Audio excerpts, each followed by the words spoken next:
প্রিয় শিক্ষার্থী, আশা করি তোমরা ভালো আছো। তোমরা বাসায় বসে আছো। আমি তোমাদের শামীম স্যার বলছি। এখন তোমাদের আমি ফার্স্ট ওয়ান অ্যানালাইসিস করছিলাম নেট লাভ অনুপাত যেটা রেশিও অ্যানালাইসিসের ভিতরে অর্থাৎ আর্থিক বিবরণ বিশ্লেষণ অনুপাত বিশ্লেষণের একটা পার্ট নিয়ে আলোচনা করছিলাম, যে নেট লাভ অনুপাত পর্যন্ত, অর্থাৎ নেট লাভ অনুপাত বা নেট মুনাফা অনুপাত বলা হয়। এটার আর্থিক অবস্থার 10 থেকে 15% পর্যন্ত এটা করছে।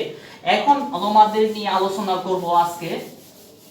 আমি এখন আলোচনা করব যে মূলধন, যেটাকে বলা বিনিয়োজিত মূলধন আয় অনুপাত, যেটা আমার আছে যে মোট লাভ বিনিয়োজিত মূলধনের আয় অনুপাত কর পূর্ব মুনাফা, যেটা তোমরা সহজে এটা পরীক্ষা আসে। তারপর মূলধন আবর্তন অনুপাত আমি বেশি আলোচনা করব না আজকে। এখন বলবো মূলধন বিনিয়োজিত মূলধন। এটা পরীক্ষায় আসে বিনিয়োজিত মূলধনের আয় অনুপাত,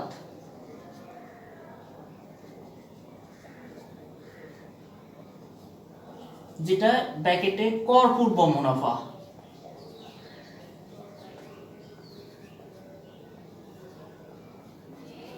আরেকটা হচ্ছে 2 নাম্বার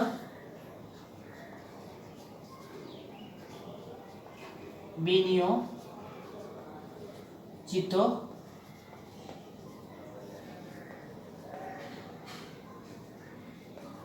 আয় অনুপাত,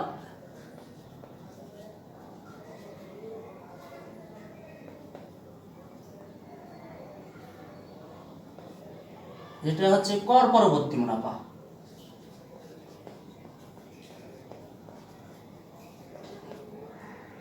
পরবর্তী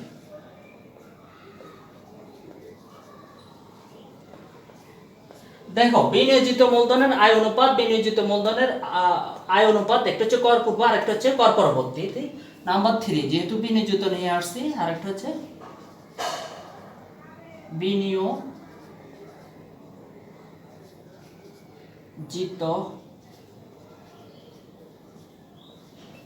মূলধন, বিনিয়োজিত মূলধন আবর্তন অনুপাত।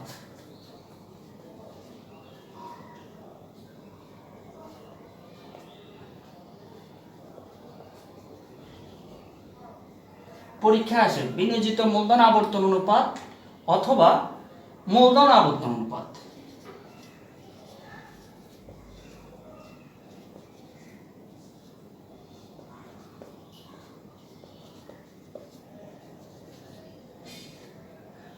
দেখো, আমরা বিনিয়োজিত মূলধনের আয় অনুপাত হচ্ছে কর পূর্ব নিট মুনাফা বা বিনিয়োজিত মূলধন, কর পূর্ব নেট লাভ বিনিয়োজিত মূলধন।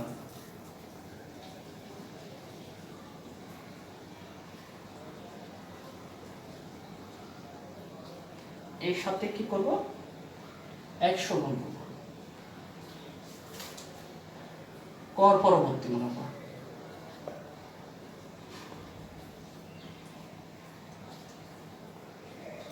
নেট মুনাফা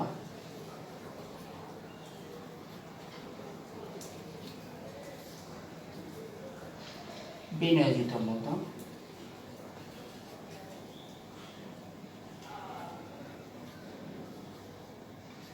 এর সাথে 100 গুণ, এর সাথে 100 গুণ।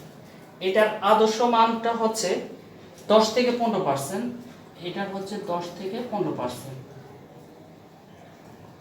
যেটা আদর্শ মান। দেখো, 10 থেকে 15% এটা হচ্ছে বিনিয়োজিত মূলধন কর পূর্ব মুনাফা যেটা। তো দেখো, আমরা একটু আলোচনা করব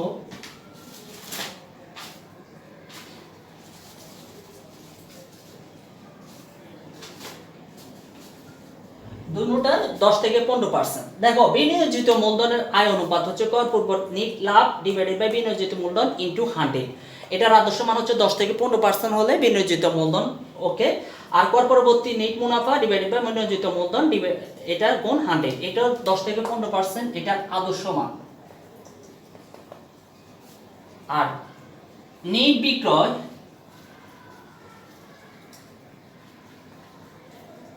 ডিভাইড বাই বিনিয়োজিত মূলধন।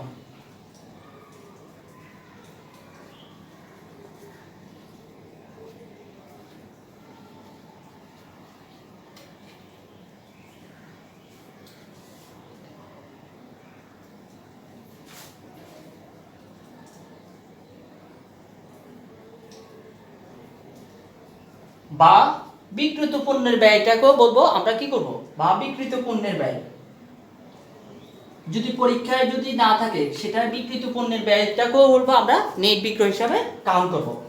এখন দেখো বিনিয়োজিত মূলধনের আবর্তন অনুপাতে যে আমরা কি আলোচনা করব,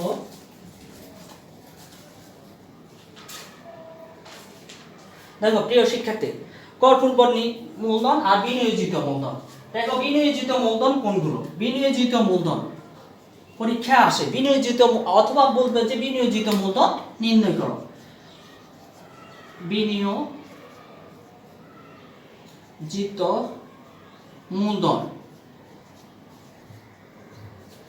টোটাল অ্যাসেট, যেটাকে বলা হয় মোট সম্পত্তি মাইনাস চলতি দায় মাইনাস অসমন্বিত খরচ, যেটাকে বলা হয় আমরা ভুয়া সম্পত্তি হিসাবে কাউন্ট করি, অসমন্বয় খরচ।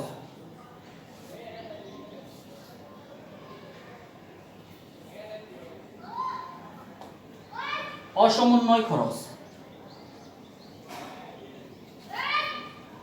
অথবা আমরা বিনিয়োজিত মূলধন আবার নির্ণয় করতে পারি ফিক্সড অ্যাসেট কারেন্ট মালিকানা তহবিল। মালিকানা তহবিল তোমাদের ধারণা আছে, মালিকানা তহবিল প্লাস দীর্ঘমেয়াদী দায়।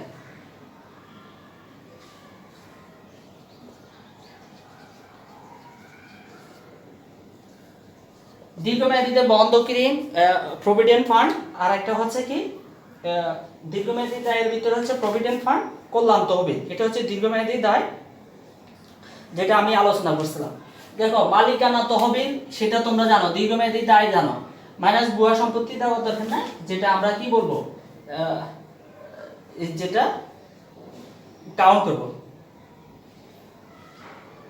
তো দেখো আমরা বিনিয়োজিত মূলধন কি শিখলাম, একটা হচ্ছে টোটাল অ্যাসেট মাইনাস চলতি দায় অসমন্বিত খরচ। অসমন্বিত খরচ হচ্ছে প্রাথমিক খরচ, তারপর হচ্ছে শেয়ার অবহার বা পাট্টা, তারপর হচ্ছে কি সুনামটাও ধরতে পারি, সুনামের যদি বিনিময় মূল্য যদি না দেওয়া থাকে এটাও অসমন্বিত খরচ হিসাবে, বিলম্বিত বিজ্ঞাপন এগুলো অসমন্বিত বা ভুয়া সম্পত্তি হিসাবে এগুলো বাদ দিলে, অথবা মালিকানা তহবিল প্লাস দীর্ঘমেয়াদী দায়কে বলা হয় বিনিয়োজিত মূলধন হিসাবে কাউন্ট করা হয়।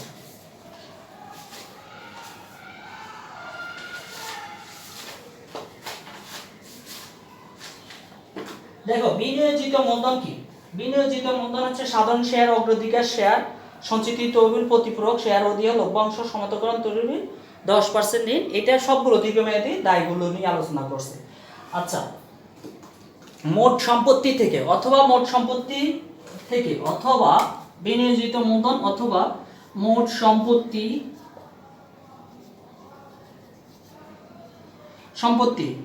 অর্থাৎ যেটার ভিতরে বাদে ভুয়া সম্পত্তি, ভুয়া সম্পত্তি মাইনাস চলতি দায়, যেটা আমি পূর্বে আলোচনা করছি। অর্থাৎ মোট সম্পত্তি হচ্ছে চলতি সম্পত্তি, দীর্ঘমেয়াদী সম্পত্তি, আর একটা হচ্ছে স্থায়ী সম্পত্তি, অস্পর্শনীয় সম্পত্তি। এগুলো টোটাল যোগ করার পর যেটা মাইনাস চলতি দায় যেটা বাদ দিব সেটা আমরা বিনিয়োজিত মূলধন বলবো। আমি এটা আলোচনা করার অর্থ হচ্ছে যেটা তোমরা যেন সহজে বুঝতে পারো, যে পরীক্ষা আসে বিনিয়োজিত মূলধন হচ্ছে টোটাল অ্যাসেট মাইনাস চলতি দায় মাইনাস অসম্পূর্ণিত খরচ বা ভুয়া সম্পত্তি বলা হয়। অথবা ভুয়া সম্পত্তি যদি মোট সম্পত্তির ভিতরে অন্তর্ভুক্ত থাকে তাহলে চলতি দায় বাদ দিলে, আর ভুয়া সম্পত্তি বাদ দিলে সেটা হবে বিনিয়োজিত মূলধন। অথবা মালিকানা তহবিল আর হচ্ছে দীর্ঘমেয়াদী দায়কে বলা হয় ভুয়া সম্পত্তি, যেটাকে বলা হয় বিনিয়োজিত মূলধন। মালিকানা তহবিল থেকে আমরা কি বাদ দিছি, ভুয়া সম্পত্তিটা বাদ দিছি, সেটা হবে বিনিয়োজিত মূলধন। প্রিয় শিক্ষার্থী, তোমরা এখন আলোচনা করব আমি বিনিয়োজিত কর পূর্ব নেট লাভ, এটা তো বুঝলাম আমরা। বিনিয়োজিত মূলধন পাচ্ছি কর পূর্ব নেট লাভ আমাদের পরীক্ষায় দেওয়া থাকে, আর কর পরবর্তী নেট লাভ সেটা আমাদের পরীক্ষা দেওয়া আছে। অর্থাৎ একটা কর বাদ দিয়ে, যেটাকে কর বাদ দিতে হবে কিভাবে। কর পূর্ব নেট লাভ বলতে কি বোঝাচ্ছে, একটা হচ্ছে নেট লাভের সাথে আয়কর সঞ্চিতি, অর্থাৎ আয়কর যদি যোগ করি সেটা হবে কর পূর্ব নেট লাভ। আর যদি আয়কর, অর্থাৎ আয়কর না, যেটাকে বলা হয় কি বলা যায়, যেটা কর যুক্ত করি। আরেকটা হচ্ছে কর পরবর্তী কর, যেটা হবে, যেটা 100 দিয়ে গুণ করলে এটা হবে। দেখো প্রিয় শিক্ষার্থী, এখন আসবো মোট লাভ নেট লাভ গেল। এখন নিয়ে আসবো যে আমাদের মূলধন আবর্তন অনুপাত গেল। এখন আসবো যে আমাদের প্রতিষ্ঠানের যে কর্মদক্ষতা কেমন হয় সেটা জানার জন্য একটা নাম্বার হচ্ছে মজুদ আবর্তন অনুপাত। দেখো মজুদ আবর্তন অনুপাত পরীক্ষা আসে।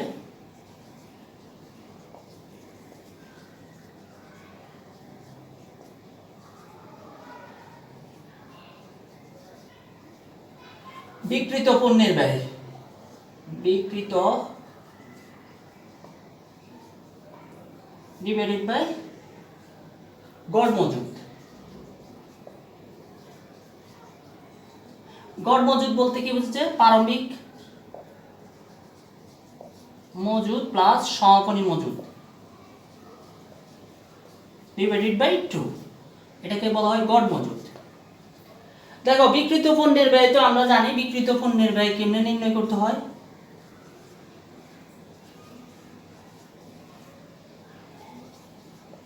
সমান কি প্রারম্ভিক মজুদ প্লাস নেট ক্রয়, যেটা তোমরা আইবি বিবরণীতে আছে প্রত্যক্ষ খরচ।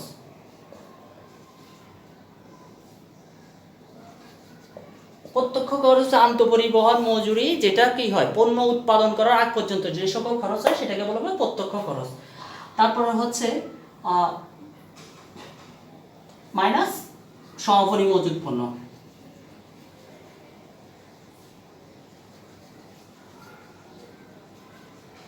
এটা হচ্ছে বিক্রিত পণ্যের ব্যয়।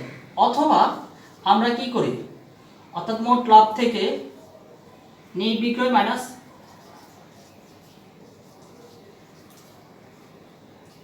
মোট লাভ বাদ দিলে কি বাইরে, অথবা বিক্রিত পণ্যের ব্যয় বের হয়ে যাবে। নেট বিক্রয় থেকে মোট লাভ বাদ দিলে সেটা হচ্ছে বিক্রিত পণ্যের ব্যয়। অথবা নেট বিক্রয়ের সাথে সমাপনী মজুদ পণ্য যোগ করি মোট লাভ, আর হচ্ছে মোট লাভ বিয়োগ দিলে সেটা সমাপনী মজুদ পণ্য বিয়োগ, অর্থাৎ নেট বিক্রয়ের সাথে সমাপনী মজুদ পণ্য যোগ করি মোট লাভ বিয়োগ দিলে সেটাকে আমরা বিক্রিত পণ্যের ব্যয় বের হয়ে যাবে। তো ঠিক আছে, তোমরা এই দুইটা শিখে নাও, নেট বিক্রয় মাইনাস মোট লাভ, সেটাকে বলা হয় বিক্রিত পণ্যের ব্যয়। এখন আসো গড় মজুদ, এটার আদর্শ মান হচ্ছে, গড় মজুদ বলতে কি বুঝছে 8 বার।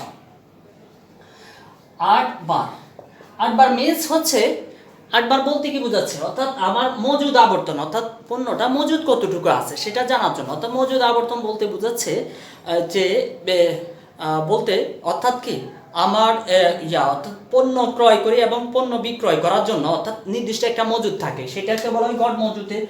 যেটা বার নির্ণয় করার জন্য 360কে অথবা 52 সপ্তাহকে অথবা 12 মাসকে কত দিয়ে এই টোটাল বার দিয়ে যেটা ভাগ করবে সেটাই হবে আমার আদর্শ মান, অর্থাৎ 8 বার। অর্থাৎ এই তখন আমাদের দিন চলে আসবে, যদি দিন করি দিন, এটাকে বলা হয় গড় সময়, গড় সময়।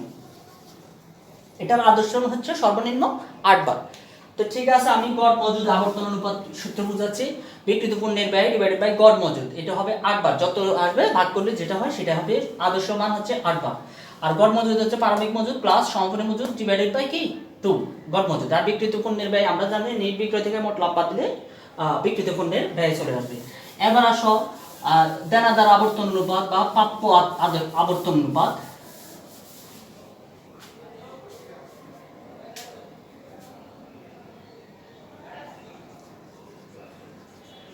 দেনাদার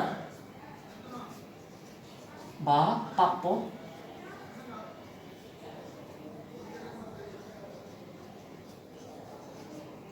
অনুপাত নেট দ্বারে বিক্রয়।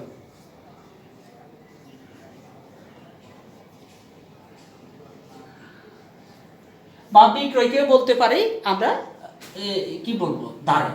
আর ডিভাইড বাই হচ্ছে গড় প্রাপ্য হিসাব প্লাস গড় প্রাপ্য বিল। দেখো গড় প্রাপ্য হিসাব কি নিয়ে বোঝা যাচ্ছে, গড় প্রাপ্য হিসাব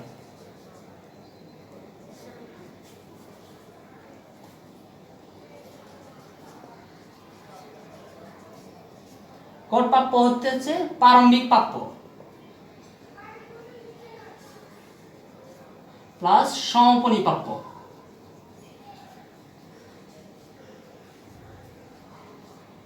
ডিভাইড বাই 2।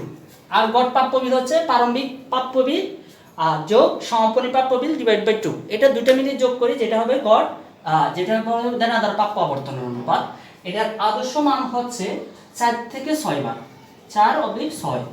এটার 6 বার পার্সেন্টেজ দা বার। এই বার নির্ণয় করতে হলে 360 দিয়া, যেটা 7 দিন, যেটা আমাদের গড় আদায়ের সময়, যেটা গড় আদায়ের সময় বললো হয় 360 কে যত দিয়ে হয় সেটা হচ্ছে গড় আদায়ের সময়। একজন ব্যক্তির কাছে অর্থাৎ প্রাপ্য, সে বিক্রি করছে, এই টাকাটা কতদিনের ভিতরে কালেকশন করতে পারবে, এটা যদি আমাদের নির্ণয় করতে পারি সেটা হচ্ছে আমাদের গড় বা প্রাপ্য আবর্তন অনুপাত। এবার আসো ক্রয় আবর্তন অনুপাত, পাওনাদার আবর্তন অনুপাত বা পদই আবর্তন অনুপাত। পাওনাদার বা প্রদয়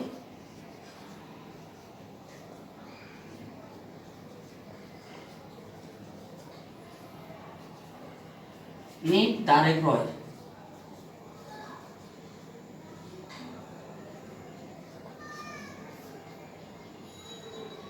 গড় প্রদয় প্লাস গড় প্রদয় বিল। এটার আদায় সমান হচ্ছে 6 থেকে 8 বার। এটা আদর্শ মান, অর্থাৎ নেট দ্বারে ক্রয় ডিভাইড বাই গড় প্রদয় হিসাব, গড় পদই বিল। অর্থাৎ গড় পদই হিসাব বলতে কি বোঝাচ্ছে, পদই হিসাব বলতেছে প্রারম্ভিক পদই হিসাব প্লাস সমাপনী পদই হিসাব যোগ 2 দিলে গড় পদই হিসাব চলে আসবে। আর গড় পদই বিল হচ্ছে প্রারম্ভিক পদই বিল যোগ সমাপনী পদই বিল ডিভাইড বাই 2। এটা হচ্ছে গড় পদই বিল, সেম নিয়মে। তো এটার আদর্শ মান 6 থেকে 8 বার। এটা অর্থাৎ পরিশোধকাল হচ্ছে 6 থেকে 8 বার। অর্থাৎ 360কে 6 দিয়ে ভাগ করলে যেটা আসে সেটাই 3 হিসাবে কাউন্ট করা হবে। এখন চলে আসো বিনিয়োজিত মূলধন, মূলধন আবর্তন অনুপাত। আমাদের মোটামুটি শেষ হয়েছে। এগুলো তোমাদের পরীক্ষার জন্য খুবই ইম্পর্টেন্ট, খুবই ইম্পর্টেন্ট।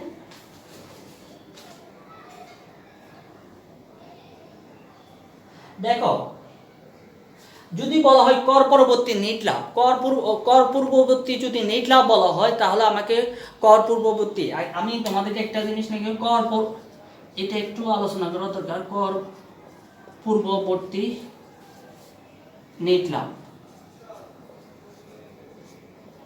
অর্থাৎ নেট লাভ যোগ আয়কর সঞ্চিতি যদি দেওয়া থাকে সেটা হচ্ছে কর পূর্ববর্তী নেট লাভ। আর যদি নেট লাভ মাইনাস আয়কর সঞ্চিতি সেটা হচ্ছে কর পরবর্তী নেট লাভ, যেটা ও ঋণপত্র সুদ।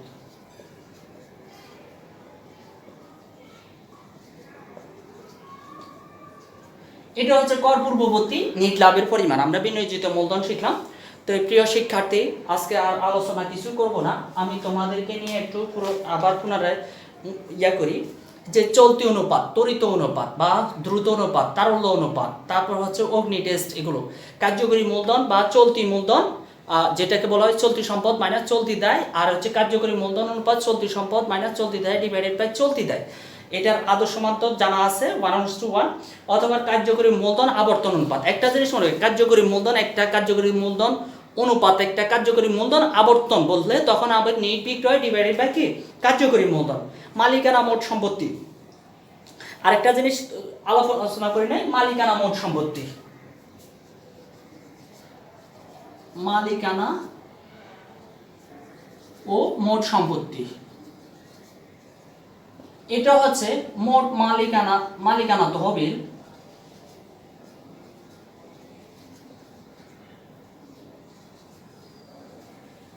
ডিভাইডেড বাই মোট সম্পত্তি। মোট সম্পত্তি এটার আদর্শ মান হচ্ছে 3:4, এটা 3:4। এটা দেখো মালিকানা তহবিল আমরা জানি, মোট সম্পত্তিগুলো জানি, যেটা আমরা আলোচনা করছিলাম। এখন দেখো এই 14টা আমার বলছে কি, প্রথমে আমি তোমাদেরকে এগেন রিপিট করতেছি পরীক্ষার জন্য যে আমার পরীক্ষায় কি কি আসবে। দেখো প্রিয় শিক্ষার্থী, তোমাদের পরীক্ষায় তোমরা নোট করে নাও। 1 নাম্বার চলতি অনুপাত, যেটাকে বলা হয়। 2 নাম্বার তরল অনুপাত। আমি অন্যগুলো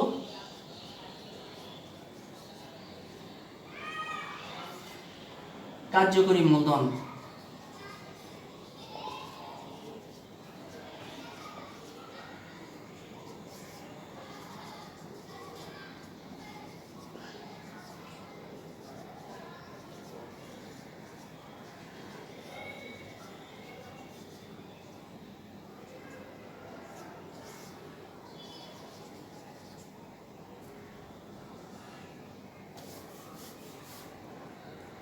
One, 2, 3, 4, 5।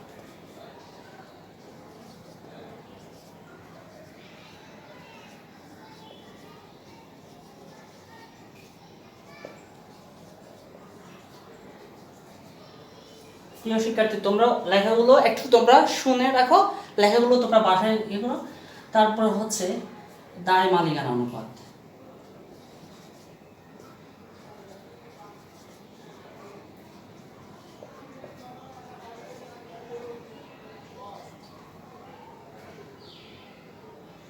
মালিকানা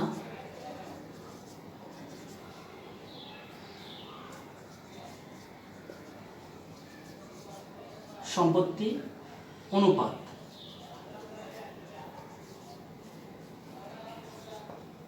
মূলধন কেয়ারিং অনুপাত। মূলধন কেয়ারিং অনুপাত স্থির খরচ যুক্ত, অর্থাৎ কি দীর্ঘমেয়াদী প্লাস শেয়ার অধিকারকে স্থির খরচ যুক্ত তহবিল বলে। এটা তোমরা পরীক্ষায় আসে। মূলধন কেয়ারিং অনুপাত।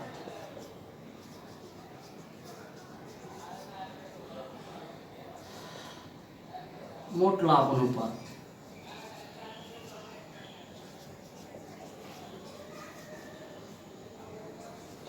নেট লাভ অনুপাত।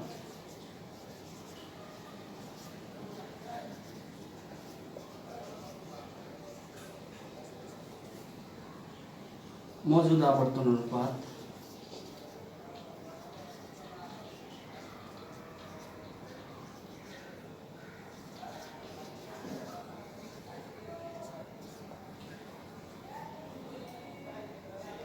দেনাদার বা প্রাপ্য আবর্তন অনুপাত।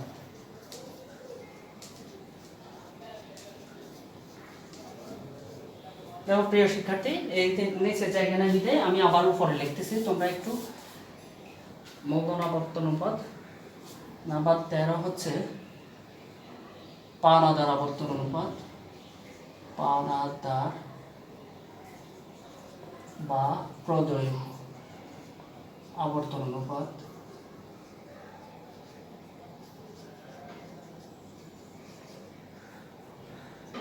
14 হচ্ছে বিনিয়োজিত মূলধন। দেনাদার পাওনাদার প্রদত্ত, তারপর হচ্ছে বিনিয়োজিত মূলধন। বিনিয়োজিত মূলধন তো বলছি মালিকানা তহবিল থেকে, অর্থাৎ মালিকানা তহবিল প্লাস দীর্ঘমেয়াদী দায়কে বলা হয় বিনিয়োজিত মূলধন। বিনিয়োজিত মূলধন।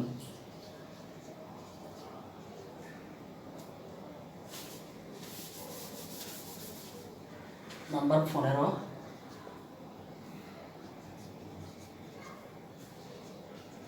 বিনিয়োজিত মূলধন আবর্তন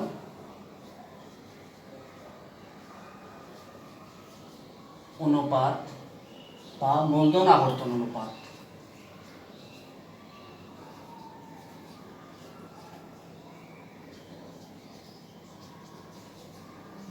15,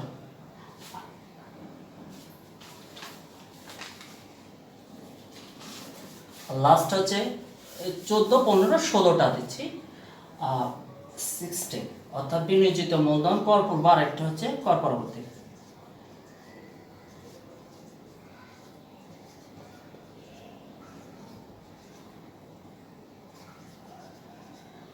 মূলধনের আয় অনুপাত,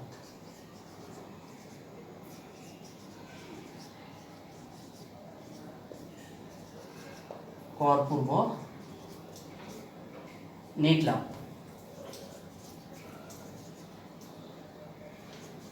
একটা হচ্ছে কর পরবর্তী।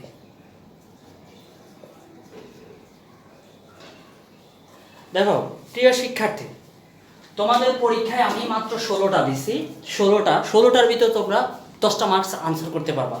এটা ফিনান্স ডিপার্টমেন্টের জন্য সহজ, এটা ফিনান্স ডিপার্টমেন্ট অনুপাত বিশ্লেষণে আছে। ম্যানেজমেন্ট ডিপার্টমেন্টে ফিনান্সের দ্বিতীয় বর্ষের অনার্স দ্বিতীয় বর্ষের 2 ক নাম্বারে তোমরা যারা মিলেনিয়াম প্রকাশনী পড়তেছো বা অন্যান্য প্রকাশনীগুলো পড়তেছো তারা দেখবা এই অনুপাতগুলো আসে পরীক্ষায়। আমি ইংলিশে, তোমরা ইংলিশে কনভার্ট করে নিবা। দেখো পরীক্ষায় যেগুলো আমি ইম্পর্টেন্টগুলো যা দিছি সবগুলো এগুলো দিছি, এর বাইরে আর একটাও আসবে না। বিগত 5-10 বছর যেটা অ্যানালাইসিস করি এটাই হচ্ছে। দেখো চলতি অনুপাত, ত্বরিত অনুপাত, যেটা এই দুইটাই পরীক্ষা আসে। মোট লাভ অনুপাত, নেট লাভ অনুপাত এটা আসে। বিনিয়োজিত মূলধনও আসে। তারপরে হচ্ছে কি বিনিয়োজিত অর্থাৎ চলতি অনুপাত, ত্বরিত অনুপাত, যেটা অগ্নি বলা হয়, তরল বলা হয়, সেগুলো চলতি অনুপাত, ত্বরিত অনুপাত।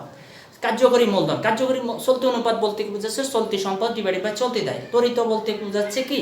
ত্বরিত সম্পদ ডিভাইডেড বাই ত্বরিত দায়। আবার বা চলতি দায়কে কাউন্ট করা হয়, যেটা পূর্বে বলতো ত্বরিত দায় থেকে, অর্থাৎ চলতি দায় থেকে ব্যাংক জমাতিরিক্ত বাদ দিলে ত্বরিত দায় বলতো। আর কার্যকরী মূলধন বলতে বোঝায় চলতি সম্পদ মাইনাস চলতি দায়কে বলা হয় কার্যকরী মূলধন। আর কার্যকরী মূলধন অনুপাত বলতে হচ্ছে চলতি সম্পদ মাইনাস চলতি দায় ডিভাইডেড বাই চলতি দায়, যেটাকে বলা হয় কার্যকরী মূলধন অনুপাত। আর কার্যকরী মূলধন আবর্তন অনুপাত বললে হচ্ছে নেট বিক্রয় ডিভাইডেড বাই কার্যকরী মূলধন। আর দায় মালিকানা অনুপাত বলতেছে কি? মোট বহির দায় ডিভাইডেড বাই মালিকানা তহবিল। মালিকানা তহবিলের ভিত্তি বলতেছে কি? আর টোটাল মালিকানা তহবিল হচ্ছে মূলধন, সাধারণ শেয়ার অধিহার, তারপর হচ্ছে সাধারণ সঞ্চিতি, মূলধন সঞ্চিতি, নিমজ্জিতকরণ তহবিল, প্রতিপূরক তহবিল, তারপর হচ্ছে প্রতিপূরক তহবিল। আরেকটা হচ্ছে যেটা নিট লাভ বলা বা সংরক্ষিত হয় মাইনাস ভুয়া সম্পত্তি। ভুয়া সম্পত্তির ভিতরে হচ্ছে 4টা: প্রাথমিক খরচ, বিলম্বিত খরচ, বিলম্বিত বিজ্ঞাপন, প্রাথমিক খরচ, বিলম্বিত বিজ্ঞাপন, শেয়ার অবহার, শেয়ার বাট্টা, দায় গ্রাহকের কমিশন, গবেষণা খরচকে এটা অসমন্বিত খরচ বলা হয়, বিলম্বিত বলা হয়, বা ভুয়া সম্পত্তি বলা হয়, বা কাল্পনিক সম্পত্তি বলা হয়।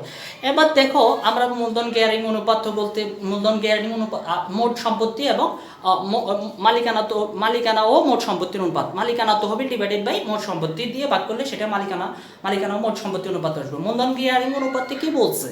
মূলধন গেয়ারিং অনুপাতে হচ্ছে স্থির খরচযুক্ত তহবিল ডিভাইডেড বাই মালিকানা তহবিল। স্থির খরচযুক্ত তহবিলটা কোনটা? স্থির খরচযুক্ত তহবিল হচ্ছে দীর্ঘমেয়াদী দায় প্লাস হচ্ছে শেয়ার অধিকারকে স্থির খরচযুক্ত তহবিল, যেটা সুদ গণনা করার জন্য। এবার আসো আমাদের যে মোট লাভ অনুপাত আর নেট লাভ অনুপাত, বিনিয়োজিত মূলধনের আয় অনুপাত, বিনিয়োজিত কর পূর্ব, একটা হচ্ছে কর পরবর্তী, আর একটা হচ্ছে মজুদ আবর্তন অনুপাত। মজুদ আবর্তন অনুপাত বলতে কি বোঝাচ্ছে? বিক্রিত পণ্যের ব্যয় ডিভাইডেড বাই গড় মজুদ। গড় মজুদ হচ্ছে প্রারম্ভিক মজুদ প্লাস সম্পূর্ণ মজুদ ডিভাইডেড বাই ট্রু। এবার আসো আমাদের